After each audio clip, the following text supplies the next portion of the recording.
அனைவருக்கும் வணக்கம். நான் திவ்யா விஜயராகவன். பிளெஸிங்ஸ் ஆஃப் கிருஷ்ணன் சின்ன பொண்ணு யூடியூப் சேனல். நம்ம இன்னைக்கு நம்மளோட கர்ம வினைகளை எல்லாம் துடைத்து நம்மளோட தலையெழுத்தை மாற்றுவதற்கு ஏற்ற நாளான சித்ரா பௌர்ணமியை பற்றிய சிறப்புகளையும், அன்னைக்கு யாரை வழிபடணும், அன்னைக்கு என்ன செய்யணும், என்ன செய்யக்கூடாது போன்ற நல்ல தகவல்களை இந்த வீடியோல பார்க்கலாம் வாங்க.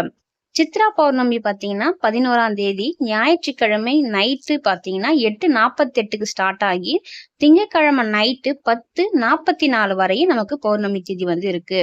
தமிழ் மாதமான சித்திரையில வரும் பௌர்ணமி நாளான சித்ரா பௌர்ணமி தமிழர்களினோட வாழ்வுல சிறப்பு வாய்ந்த ஒரு நாளா இருக்கு.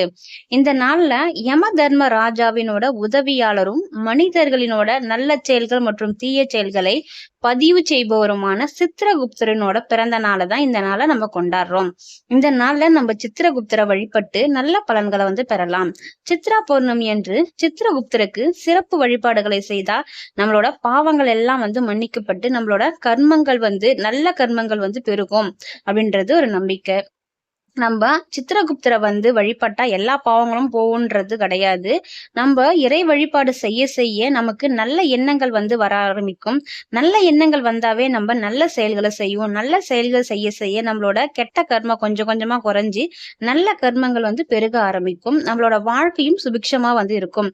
இந்த நாள் நம்ம என்ன செய்யலாம்னு பாத்தீங்கன்னா, நிறைய தானங்கள் செய்யுங்க. ஏழைகளுக்கு எல்லாம் உதவலாம்.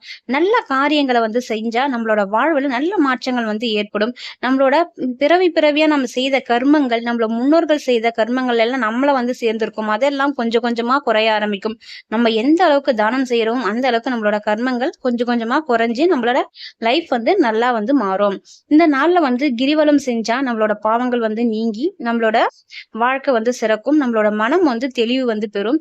இறைவனோட அருளா நம்மளோட வேண்டுதல்கள் யாவும் நிறைவேறும்.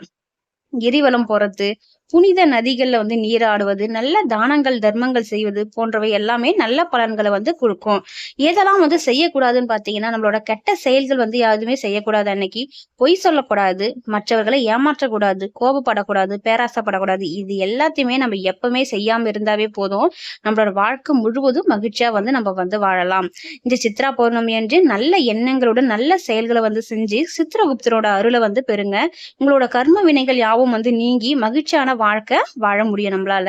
சித்திரகுப்தருக்கான மூல மந்திரத்தை அன்னைக்கு சொல்லி நீங்க வழிபட்டா இன்னும் நிறைய நற்பலன்களை பெறலாம். சித்ரா பௌர்ணமி அன்று சொல்ல வேண்டிய சித்திரகுப்தருக்கான மூல மந்திரம்: சித்திரகுப்தம் மகா பிராக்ஞம் லேகனிபத்த தாரிணம் சித்திர ரக்னாம் பரதரம் மத்தியஸ்தம் சர்வ தேகினாம். இதனோட பொருள் பாத்தீங்கன்னா, நல்ல அறிவாற்றலையும் திறமையான சிந்தனையையும் கொண்டவரே, எழுத்தாணி ஏடு இவைகளை கையில் தாங்கி கொண்டிருப்பவரே, நவரத்தினத்தினாலான உடையை அணிந்து இருப்பவரே, அனைத்து உயிர்களையும் ஏற்ற தாழ்வு பார்க்காமல் நடுநிலைமையுடன் நீதி கூறும் அரசராக இருப்பவரே, சித்திர குப்தனான உன்னை மனதார வணங்குகின்றோம் அப்படின்றதுதான் இந்த பாடலோட அர்த்தம். இது ரொம்ப கஷ்டமா இருக்கு அப்படின்னு நினைக்கிறவங்க ஓம் சித்திரகுப்தாய நமக இந்த மந்திரத்தை மட்டும் தொடர்ந்து உச்சரித்து நீங்க சித்திரகுப்தரை வழிபட்டு பலன் பெறலாம். இந்த வீடியோ பிடிச்சிருந்தா லைக் பண்ணுங்க, ஷேர் பண்ணுங்க, சப்ஸ்கிரைப் பண்ணுங்க. நன்றி.